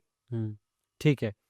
अ, मुद्दे पे आते हैं। मुद्दा ये है कि दिल्ली में जब चुनाव होते हैं तो बहुत चर्चा होती है कि मनोज तिवारी इस बार मुख्यमंत्री बन सकते हैं।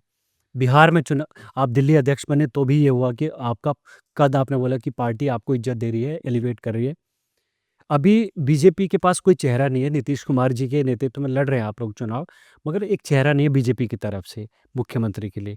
आप उस जगह से आते हैं, वहाँ की पूरी पॉपुलेशन में एक आपकी अपील है, आपकी प्रतिष्ठा और आपकी पूरी इमेज भी अच्छी है और आपने 3 साल 3 बार आप सांसद बन के अपने को प्रूव भी किया है। आपको नहीं लगता आपके लिए सही समय आ गया है अब बिहार वापिस जाके काम करने का? नहीं, मैं तो दिल्ली में पूरा रच बस गया हूँ और बिहार की हमारी जो टीम है वो बहुत अच्छा परफॉर्म कर रही है, तभी तो हम आज इतनी बातें कर रहे हैं। तो बिहार की टीम हमारी सक्षम है। हम तो केंद्र की राजनीति में बहुत सुख महसूस कर रहे हैं। आपकी कोई इच्छा या ऐसा कोई एम्बिशन नहीं है स्टेट नहीं, पॉलिटिक्स में जाने? बिहार के लोग लेके कुछ नहीं है। नहीं है। अगर कल को पार्टी बोल देती जाइए मनोज जी मुख्यमंत्री पद की शपथ अरे लीजिए। काहे बोलेगी हमको, हम जहाँ आए वहाँ ठीक है। इतना मेहनत से सबको जोड़ जोड़ के रखे हैं। हाँ, तो ऐसे तो बहुत सारे उदाहरण रहे हैं जिन्होंने केंद्र से स्टेट में वापस गए हैं, स्टेट से फिर केंद्र में आए हैं। नहीं, लेकिन वो वहाँ होता है ना जहाँ नेताओं की कमी। तो नेताओं की तो कमी है ही ना बीजेपी में। नहीं नहीं, चेहरा कौन है? बिहार में अभी तो हमारा गठबंधन का चेहरा है। नहीं, मैं मान गया। नीतीश। अगर मान लीजिए सर कि नीतीश कुमार जी 1 साल बाद कहते हैं कि I want to step down and you they if he is willing to pass on the baton to BJP. इस तो सवाल का जवाब हम नहीं दे पाएंगे। ये सवाल का जवाब हमारा शीर्ष नेतृत्व देगा। अच्छा, इस सवाल से हमको हटा दो। ठीक है, हटा देते हैं। लास्ट सवाल बिहार पे है, फिर हम दिल्ली वापस जी आएंगे। भैया। क्या आपके हिसाब से क्या ऑनेस्ट असेसमेंट है आपकी बिहार को लेकर? 14 नवंबर को कितना क्या परिणाम आ सकते हैं उसका मोटा-मोटा अगर आकलन आप दर्शकों को थोड़ा-सा बता सकें? देखिए, मुझे लगता है कि हम इस बार गठबंधन, वैसे तो हम अपेक्षा कर रहे हैं कि 200 हो जाए। हुँ। इतना बढ़िया माहौल है, इतना काम किया है और हमारी प्रार्थना भी यही है। लेकिन मुझे लगता है कि हम क्लियरली 160 प्लस जाएंगे। 160 प्लस जाएँगे। इसमें बीजेपी का कितना रहेगा 101 में से? ठीक ठाक रहेगा। अब इसको हम क्या बोल सकते हैं अच्छा, प्रवीण भाई। ठीक है। एक चीज़ मैं आपसे शेयर करना चाहता हूँ फिर से एक इंसिडेंट, चूँकि मैं ग्राउंड से आया हूँ तो बहुत सारी चीज़ें हैं मेरे दिमाग में और चूँकि आप उस इलाके से हैं, नेता कितने कनेक्टेड हैं आज के टाइम पर ज़मीन की रियलिटीज़ से, वो मैं जानना चाहता हूँ। आप जब जाते हैं बिहार के हों, केंद्र से जो जाते हैं, वो ज़मीनी हकीकत से कितना कितना वाकिफ़ हैं? नहीं, अभी भारतीय जनता पार्टी के लोग, पार्टी इतना लगा देती है काम कि आपको कनेक्टेड होना ही पड़ता है। अब जैसे आज ही हम सुबह-सुबह यमुना जी में स्वच्छता करके आ रहे हैं। अच्छा, अब यमुना जी स्वच्छता करके जब हम निकले, तो यमुना जी के स्वच्छता के दौरान हमको कम से कम 1000 लोग मिले।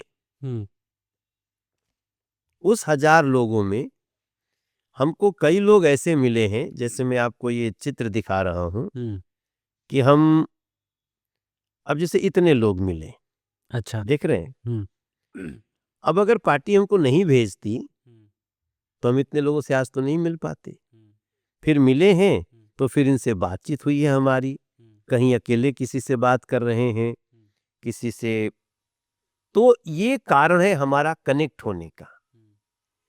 पार्टी भाजपा के शीर्ष जो वरिष्ठ नेता हैं, उनको भी जमीन पे जाने के लिए उनको काम ऐसा दिए है कि जाना ही पड़ता है और जाओगे तो आपको तो पता आपके रोस्टर में रहता है ये कि आज आपको यमुना के घाट पे जाना है, आज पार्टी आपको से आ जाता है। छठ के घाट पे कुछ हमारे अपने रोस्टर होते हैं, हाँ, कुछ पार्टी के रहते हैं। अच्छा, अब ना भाजपा का पदाधिकारी बनना भी हाँ। उस सामान्य कॉर्पोरेट बात। जॉब है क्या भाजपा में? कॉर्पोरेट जॉब की तरह है कि आपकी आपके वो जो एक केआरए होते हैं वो सेट हो जाते हैं साल के? देखिए, कॉर्पोरेट जॉब तो नहीं, किसी कॉर्पोरेट में तो वेतन मिलता है। नहीं, मतलब माइनस सैलरी कर दीजिए। मतलब केआरए सेट होते हैं? कि ये क्या होता है? केआरए मतलब ये होता है कि आपको ये अचीव करना है पूरे साल में हाँ, और फिर लास्ट में असेसमेंट होती है। असेसमेंट होता है। हाँ, जी, कि बिल्कुल होता है। आपने कौन सा टिक हुआ कौन हाँ, पूरा फ़ोटो-वोटो सब डालना पड़ता है। काम करके बताना भी पड़ता है अच्छा, और अगर उसमें आपका नहीं है, हुँ, तो आपको बाद में एक लेटर भी आएगा अच्छा, कि बेटा तुम्हारा ये है तुम्हारा परफ़ॉर्मेंस। स्पष्टीकरण भी आता है? हाँ, अच्छा, और स्पष्टीकरण नहीं, हाँ, पूरा काम कर कि ये आप नहीं किए हो। कि पेंडिंग है। हाँ, अच्छा, ओवरटाइम करना पड़ता था। नहीं पड़ता है। अच्छा, देखिए, भारतीय जनता पार्टी का अर्थ अब सेवा है। अच्छा। प्रधानमंत्री प्रधान सेवक हैं, हुँ, हम सेवक हैं। हुँ, सेवा ही हुँ, हमारी पार्टी का मूल आधार है। अब जो हम ये फोटो दिखाए आपको, तो हम तो जाकर के अभी छठ के लिए स्वच्छता कर रहे हैं। आगे प्रधानमंत्री जी के जन्मदिन को हम सेवा पखवाड़ा बना देते हैं। पंडित दीनदयाल जी उपाध्याय के दिन पे हमको सब हेल्थ कैंप लगाने पड़ते हैं। बाबा साहब अम्बेडकर जी का जयंती आता है, तो उस पे हम लोग सेवा ही करना है। ठीक। जो बड़ा दिन आया, या तो मैराथन कराओ, स्पोर्ट्स अलग से कराना पड़ता है, संसद खेल प्रतियोगिता, संसद सांस्कृतिक प्रतियोगिता। तो दूसरी पार्टी ना मैच ही नहीं कर सकती बीजेपी को। ठीक है। यही सवाल दिल्ली से जुड़ा हुआ, अभी आपने जो कि यमुना घाट की बात करी। जी, अभी दिवाली बीती है, बहुत सोशल मीडिया पे चल रहा है, एक तरफ बीजेपी खड़ी है, एक तरफ आम आदमी पार्टी खड़ी है। कल तक जब आम आदमी पार्टी पावर में थी, तो अपोजिशन में आप लोग थे, तो आप जी। लोग सवाल उठाते थे। अब हाँ। सेम काम आम आदमी पार्टी कर रही है, थोड़ा जल्दी उठाने लगी। जल्दी उठाने लगी। हाँ। तो पटाखों को लेकर जो अभी पूरी बहस चल रही है, क्या आपको नहीं लगता कि बीजेपी ने पटाखों को लेकर पटाखों को इतना प्रोपेगेट किया है। कि हर कोई पटाखा जलाए, हर कोई उसको दिवाली से इतना ज़्यादा जोड़ दिया कि ये जो दिवाली की रात गई है, एक रिपोर्ट कहती है कि ये पिछले 3 साल में सबसे प्रदूषित दिवाली की रात थी। बट एक्यूआई तो ऐसा नहीं बता रहा है। AQI भी 400 के करीब है। तो 400 तो बिना वेरी पटाखा पुअर, बजाए भी होती थी। वेरी पुअर कैटेगरी में। जब किसी शहर का, मैं ये जानना चाहता हूँ, और यहाँ पर दिल्ली में वो लोग रहते हैं जो सोचते समझते जानते हैं फैक्ट्स को, ठीक है। जहाँ जिस शहर का AQI वेरी पुअर कैटेगरी में पहले से ही है, सरकार सुप्रीम कोर्ट जाती है, ग्रीन क्रैकर्स के नाम पर परमिशन लेती है, और तमाम लीडरशिप जो भी पार्टी से जुड़े हुए नेता हों, कोई भी हों, वो वीडियोस डाल डाल के सोशल मीडिया पे अपील करते हैं कि खूब पटाखे जलाइए, और इसको ऐसे प्रोजेक्ट किया जाता है कि पिछली सरकारों ने आपको जलाने नहीं दिए हैं, कुछ एंटी धर्म के काम किया, मतलब एंटी हिंदू काम किया। तो इस तरह के जो इवॉल्विंग सोसाइटीज़ है, वहाँ पर आपको नहीं लगता पटाखों जैसी चीज़ को प्रोपेगेट करना जायज़ नहीं, जहाँ पे छोटे बच्चों को इससे हार्म होता है, बुजुर्गों को इससे हार्म होता है, पशुओं को इससे हार्म होता है, और हम एक ऐसे शहर में रह रहे हैं जो ऑलरेडी प्रदूषित है। 2 बात है। जो आपकी जानकारी एक बात की है कि हम ये पटाखा हैं कि ज़ोर-शोर से पटाखा बजाइए, हम ये नहीं कहते। हम ये बहुत कहते सारे नेताओं ने सर दूसरी बात हम कहते हैं कि पीछे पटाखे बैन किए गए, दिवाली पे ही पटाखा बैन क्यों? हमारे त्योहार पे ही पटाखा बैन क्यों? सनातन त्योहारों को भी टारगेट क्यों? बकरीद पर क्यों नहीं चर्चा हुई कि बकरे कितने कट रहे हैं? हम ये बात करते हैं। तो यहाँ आम आदमी पार्टी जैसे लोग भेदभाव करते हैं। अच्छा, हाँ, हम लोग ये नहीं कहे, हम तो ग्रीन क्रैकर्स की बात कर रहे पर हैं। ग्रीन क्रैकर्स में भी धुआं तो है सर। ठीक है, धुआं है, लेकिन साल भर में जितनी रिपोर्ट्स आई है, वो रिपोर्ट्स बताती है कि आपके एक दिन के पटाखे से आपका 1 महीने का या साल भर का पॉल्यूशन नहीं होता। जहाँ तक रही एक्यूआई की बात, अभी इस बार पटाखे बजाने के बाद भी 367 एक्यूआई रही, और पटाखे नहीं बजे थे तब 400 एक्यूआई थी उस रात, पिछली दिवाली में। इसलिए हमारा मानना है कि हमें और जो रास्ते हैं वो हम ले रहे हैं ना, नॉर्म्स। आज देखिए इलेक्ट्रिक व्हीकल्स को हम सपोर्ट कर रहे हैं, इलेक्ट्रिक व्हीकल्स की बसें आ रही हैं, ईवी बसें आ रही हैं। हम जो ये हाइब्रिड गाड़ियां हैं, जो जैसे ही आप 40 के नीचे आते हो या चौराहे पे रुक जाते हो तो उसकी बंद हो जाती है और इलेक्ट्रिक पे आती है। हम इतने सारे काम करने, UR2 बना रहे हैं, गाड़ियां तेजी से निकल रही हैं, उसको भी तो देखिए। मगर सर ये जो टाइम है अक्टूबर, नवंबर, दिसंबर वाला, ये आपको पता है कि दिल्ली में बहुत गैस चैम्बर बन जाती है दिल्ली। ऐसे में आपका भी एक बयान आता है कि आपने कहा कि दिल्ली की हवा को साफ करने के लिए 2 ढाई साल लगेंगे, आपका ये बयान आता है।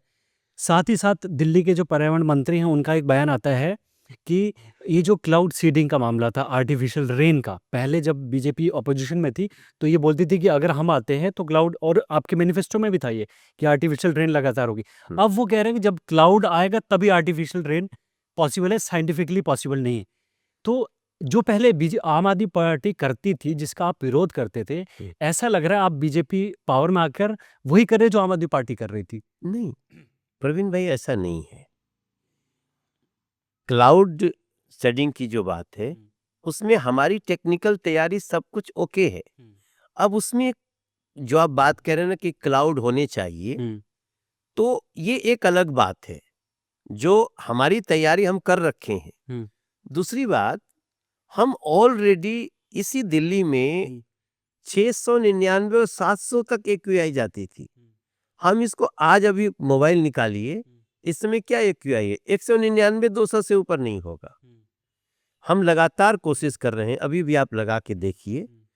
तो कई साधन हैं, हम UVR2 बना रहे हैं, UVR3 बना रहे हैं, हम द्वारका एक्सप्रेस बना रहे हैं, बाहर बाहर गाड़ियों को ईस्टर्न वेस्टर्न पेरीफेरी बना रहे हैं। तो ये सब कुछ करके हम पोल्यूशन मिनिमाइज करेंगे। और इसमें किसी को, दिल्ली के लोगों को, किसी को भी ये भ्रम नहीं होना चाहिए कि हमारी कोशिश पोल्यूशन बढ़ाने की नहीं है, घटाने की है। और इस पे हमारा रोज कार्य चलता है। रही बात, हम चाहते हैं कि दीपावली के जो उत्साह है, उत्सव है, उसको मत मारो। उसके साथ साथ हम ये भी कहते हैं, हम खुद पटाखा बहुत नहीं जलाते, आप नहीं देखे होंगे जलाते हुए, लेकिन जिनकी इच्छा है उनको जलाने दो। और उनको कहते हैं, भैया ग्रीन क्रैकर्स जलाओ, कम जलाओ, दिल्ली आपकी, हमारी है, सबकी है। लेकिन बैन कर देते हैं ना, तो बहुत तकलीफ देता है सर। तो छठ का भी प्रतिबंधित था, बिल्कुल। आज छठ होने जा रहा है ना। छठ पे क्या प्रतिबंध था? छठ ही नहीं हो रही थी जमुना तट पे। यमुना तट पे 6 साल से छठ बैन था। 1 साल तो मान लो आपने कोविड के लिए बंद किया, कोविड के बाद भी आपने बंद कर दिया कि ये नोटिफिकेशन है एनजीटी का, ये बंद है, आज वही छठ हो रही। तो एक चीज़ छठ से भी जुड़ी हुई है कि साहिब सिंह परवेश वर्मा का लास्ट साल का वीडियो बहुत सर्कुलेट हो रहा है, आपने देखा होगा जी। वो एक अधिकारी को धमकाते हुए दिख रहे हैं कि ये कौन सा केमिकल आप डाल रहे हो, ठीक है, तुम्हारे सर पे डाल दूंगा, ये उनके वर्ड थे। और आपकी सरकार ने तब आम आदमी पार्टी को घेरा। आज सेम केमिकल बीजेपी सरकार जो है वो यमुना में डाल रही है और आम आदमी पार्टी के जो लीडर हैं वो इसका वीडियो बना रहे हैं। तो लोगों को भी ये समझ आ रहा है कि दोनों पार्टियां तो सेम कर रही हैं ना, सेम गेम कर रही हैं। सेम नहीं कर रहे। हाँ, बताइए कैसे नहीं कर रही हैं? सेम तो केमिकल आप वो जो दवाई, एक तो पहले हम पूरी कोशिश कर रहे हैं कि जमुना जी में सफाई ज्यादा हो। उसके बाद भी अगर कालिंदी कुंज के पास जो बहुत झाग हो जाते हैं, उस झाग को खत्म करने के लिए हमने जो केमिकल यूज किया वो छठ के 8-9 दिन पहले किया है। वो छठ के दिन करते थे। प्रवीण भाई, जब तक इसको हम नहीं समझेंगे ना, हम लोग भी कीटनाशक दवाइयां तो छिड़कते हैं, लेकिन छिड़कने के बाद तुरंत फल तोड़ के थोड़ी खा लोगे आप। You have to be careful. Pravesh Verma का जो इशू था, मैं भी था उस दिन, हम जब गए और कल छठ है और आज आप डाल रहे हैं, उसको हमने रोका था। अगर आप वही थोड़ी मात्रा में, अगर हम 10 दिन पहले वो छिड़काव किए हैं, तो 4-5 दिन बाद तो उसका कोई असर नहीं रहेगा और उसको हमको पानी की जो झाग है उससे मुक्ति मिल जाएगी। तो इन दोनों में अंतर है सर। आप तो बस जागे अचानक और झाग दिखने लगा, चूंकि मनोज तिवारी, प्रवेश वर्मा और वीरेंद्र सचदेवा चले गए, तो आपको लगता है जल्दी उसको बुझाओ, अरे कल इसमें लोग घुसने वाले हैं, जान लोगे। तो ये जो उनकी तैयारियां नहीं होती थी, बहुत सारी ऐसी चीजें हैं प्रवीण जी, जिसमें हमको तैयारी समय से करनी पड़ती है। इस साल भी तो दिल्ली गई है, बारिश हुई है, लेकिन हमारा ये जो मिंटो ब्रिज है नहीं डूबा। मगर दिल्ली में बाकी जगह तो जलभराव की वीडियोस तो बहुत आई सर। नहीं, जलभराव के वीडियो आएंगे, पानी होगा, 1 घंटे में निकल जाएगा। लेकिन मिंटो ब्रिज में गाड़ी डूब गई, उसमें आदमी डूब के मर गया, ऑटो वाला मर गया, ये तो समाचार आपको नहीं मिला, क्योंकि हमने पहले से तैयारी की। बीजेपी पूरी तैनात थी इस बार मिंटो ब्रिज को, बहुत बढ़िया कैमरा लगा के, मोटर वोटर लगा के कि जैसे ही पानी भरे तुरंत निकालना इस बार। नहीं सर, करना ही पड़ता है, बिल्कुल करना पड़ता है। और देखिए, हमने 2-2.5 साल की बात करी, उसके पीछे मैं रीजनिंग जानना चाहता हूँ। आपने बोला 2.5 साल कम से कम लगेंगे दिल्ली की हवा को साफ करने के लिए, उसके पीछे आपका क्या होता, थोड़ा उसके बारे में बताइए। हम बहुत सारे एक्सरसाइज कर रहे हैं जिससे पोल्यूशन मिनिमाइज होगा। तो 8 ही महीना में सब तो नहीं हो पाएगा ना, उसके लिए हमको कम से कम 2-2.5 साल का समय चाहिए। अच्छा। उसके बाद हम ज़्यादा रिस्पॉन्सिबिलिटी के साथ जवाब दे पाएँगे। अभी तो हमारी पारी शुरू हुई है। बिल्कुल। तो अब ये आम आदमी पार्टी वाले अभी 7 महीना में इतनी बेशर्मी नहीं देखी। तुम्हारे 11 साल के पाप को हम लोग कम से कम उसको दूर करने में 2-2.5 साल का तो समय दो। उसके बाद लगातार आजकल हमारी आजकल लोगों को लिए टी20 वाला वो क्रिकेट फॉर्मेट बहुत पसंद आ रहा है ना, कि पब्लिक पहले समझदार 4 ओवर में 6 ओवर में ही मैच का रुख पता चल जाए कि क्या कर। शासन तो ऐसे नहीं चलता है। हाँ। शासन में तो देखिए कोई भी चीज़ अब जो नाले गिर रहे हैं जमुना जी में, हम 7 महीने में तो नहीं उसको ठीक कर सकते हैं।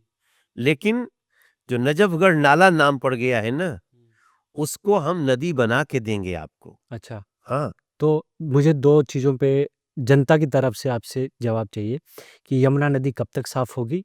और दूसरा, क्या दिल्ली में एक्यूआई 600-700 ये नहीं पहुँचेगा बीजेपी रूल में?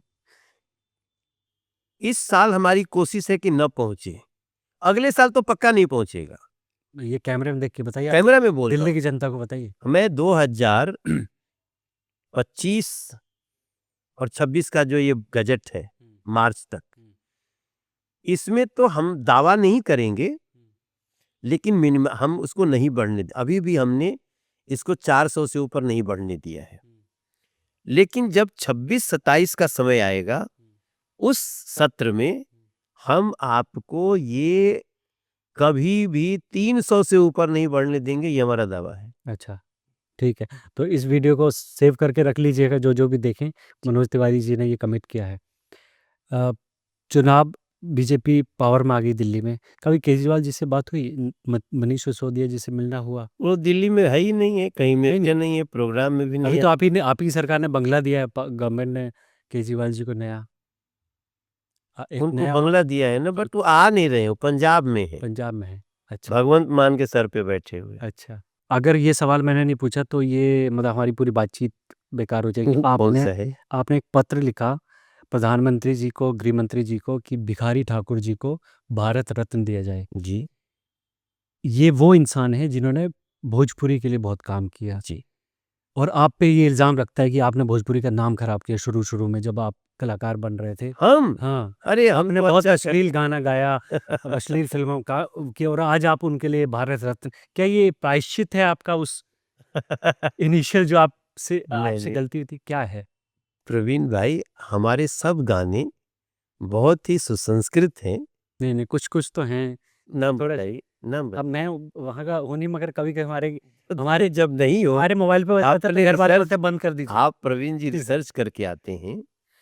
मैं मैं भिखारी ठाकुर जी का हुँ, सच्चा शिष्य हूँ। अच्छा, कैसे बताइए थोड़ा? उनकी उनकी जो भिखारी ठाकुर जी, महेंद्र मिश्र जी की जो विधा है, उसको हमने आगे बढ़ाया है। और भी लोग हैं, ऐसा नहीं कि मैं ही केवल हूँ। शारदा सिन्हा जी हैं, भरत शर्मा जी हैं, बहुत सारे लोग हैं। वर्तमान में भी कई लड़के बहुत अच्छा-अच्छा गाना गाते हैं। हम तो अच्छा गाने वालों में हैं। मेरा गाना या तो सैटारिक होगा, व्यंग्यात्मक होगा, या तो कभी-कभी कुरीतियों को चोट पहुँचाने वाला होगा। जैसे हम भ्रूण हत्या के खिलाफ गाना गाते हैं।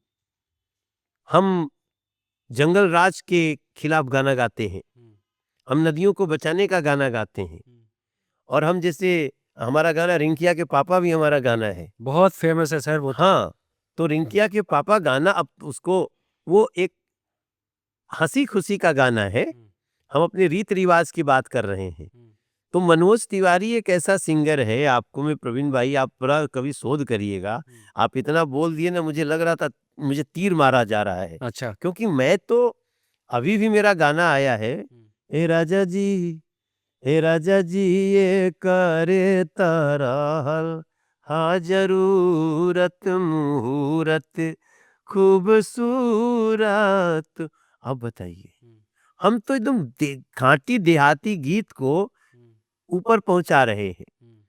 अभी हमारा गाना आया है, अरे माटी को सोना करने वाली कलाकारी हैं जी, हाँ हम बिहारी हैं जी। तो अभी हमारा छठ का गीत आया है, हाँ, थोड़ा गुनगुना दीजिए, अभी छठ आने वाली। कि मटिए के चूल्हा पर छठी मैया हम्म, ठेकुआ दिहनी पका, हम्म, नेमू नरियरवा से छठी मैया हम्म, दौरा लिहली सजाए। हम्म। तो हमारा तो हर गीत, मैं कोई भी गीत अश्लील नहीं गाता, इनिशियल जब करियर की शुरुआत कर रहे थे, कभी तब भी किसी एक गाने को लेकर आज आप सोचते हैं कि नहीं यार, ये नहीं करना चाहिए था मुझे? नहीं, कोई ऐसा गाना नहीं। और कई इंटरव्यू से आपने कहा है कि उसमें मैं भी थोड़ा-सा आपने एक इंटरव्यू में कहा कि 10% अच्छा काम कर रहे हैं, 90% अब ऐसा हो गया, और 90% में मेरा भी थोड़ा योगदान रहा है, जिसके लिए मुझे थोड़ा-सा वो होता है। नहीं, नहीं, नहीं, नहीं, गानों के बारे में नहीं कहा हूँ। अच्छा, मेरा गाना कोई वल्गर हो ही नहीं सकता, अच्छा, जो मैं अपनी माँ के साथ बैठ के ना सुन सकूँ। अच्छा। मेरा यही तो जीवन भर की कमाई है प्रवीण जी। मैं अपना गाया हुआ हर गीत अपने परिवार में बैठ के सुन सकता हूँ। मैंने कोई ऐसा गीत और हर फ़िल्म आप देख सकते हैं परिवार की, जो भी आप नहीं, फ़िल्म नहीं देख सकते, फ़िल्म में हो सकता, क्योंकि फ़िल्म पर तो मेरा बस नहीं है ना। हुँ, फ़िल्म में क्या दिखा देगा डायरेक्टर, प्रोड्यूसर, उसको मैं क्या बोलूँ? हुँ। सबसे फ़ेवरेट आपका अपना गाना कौन-सा है? वो एक बार दर्शकों के लिए 2 लाइन अगर आप गा सकें तो? नहीं, हमारा जो फ़ेवरेट गाने हैं, उसमें ओ जिया हो बिहार के लाला, जिया तू 1000 साला, जिया हो तू घोर भुआला, जिया 10,000 साला, जिया तू 1000 तनी नाची के, तनी गाई के, तनी नाची गाई सबके मन बहलावाए भैया ओ भैया। ये सब हमारे बहुत प्रिय गाने हैं। हमारा एक गाना है, हम बिहारी दिल बाटे भोला भाला, यूपी के भैया हमरे के बोलल जाला, पूरब के बेटा हमनी के बात निराला, हमरा के मत बुझिया का बुझेला तू। सिंपल सर, सा। आपकी पॉपुलैरिटी का एक पैमाना मैं आपको बताता हूँ। मैं भोजपुरी भाषी नहीं हूँ, मैं हिमाचल से आता हूँ। मेरी पत्नी वहाँ की हैं, और एक हम ट्रिप पे गए कश्मीर, और रास्ते में हमने वो गाना चलाया, ऊपर वाली के चक्कर में लइका बहुत लड़का खूब पिटाइल बा। पिटाइल बा। वो अब वो उसके लिरिक्स ऐसे हैं कि मुझे कुछ समझ नहीं आ रहा है, हाँ, मगर मैं गेस कर रहा हूँ उसमें, और पूरा उसमें जो भी आपने उसमें गाया, तो मैंने पूरा गेस कर लिया। इंसिडेंटल गाना हाँ, है, एक कहानी है। ज हाँ, थोड़ा-सा वो गाना गा दीजिए। ऊपर वाली मतलब हमारे मैं फ्लैट समझ के ऊपर है, ठीक ना? ऊपर वाली के चक्कर में लड़का को पिटाइल बा, लड़की के हो पहला प्रेमी पुलिस लेके आइल बा, लइका रोवत बाटे जाके बाजार में, झूठे हम फंस गइली गोरी के प्यार में, काहे के कहली I love you Sanwariya, police उखाड़ी अब हमारी बबरिया, बबरिया मतलब मेरा दिल का चोटी बात। चोटी उखाड़ दी। जी, जी। ठीक है। Thank you so much Manoj Tiwari ji, अपना समय देने के लिए, इतनी दिलचस्प मुझे भी बहुत बातचीत अच्छा के लगा लिए। आपसे बात करके। और हमने कोशिश की कि एक राजनेता के मन में क्या चलता है, दिमाग में क्या चलता है, एक अभिनेता के दिमाग में क्या चलता है, वो कैसे सोचता है, और समाज को, देश को, राजनीति को कैसे देखता है, यही प्रयास हमने इस पूरे पॉडकास्ट में करने का कोशिश किया। आखिर में एक सवाल अगर मैं पूछ सकूँ तो, आप जब सुबह उठते हैं, तो जब पहली आँख खुलती है आपकी, तो आप एज़ अ पॉलिटिशियन उठते हैं अब, कि एक कलाकार की नहीं, तरह? आजकल मैं एक पिता के रूप में उठता हूँ। वाह! मेरी 2 बच्चियाँ हैं, हुँ, वही जगाती हैं, अच्छा। क्योंकि मैं रात में देर से आता हूँ। हुँ, वो कभी-कभी ज़बरदस्ती जगा देती हैं। हुँ, नहीं, वो एक एक 3 साल की होने वाली है, हुँ, एक 5 साल की होने वाली है। हुँ, तो मैं एकदम सुबह-सुबह तो पिता ही रहता हूँ हुँ। और बहुत एन्जॉय कर रहा हूँ। और कितनी देर लगती है आपको ये आइडेंटिफ़ाई करने कि मेरा रोल अभी राजनेता का है कि अभिनेता का है? वो तुरंत जैसे उनके साथ बाहर आता हूँ, पता चलता है बहुत लोग आ गए ऑफ़िस में, तो तो वो निर्मल तुरंत नेता आ जाता है। अच्छा। हाँ। ठीक है, शुक्रिया हमसे बात करने के लिए, मनोज जी, हमें समय देने के लिए। आपको ये पॉडकास्ट कैसा लगा?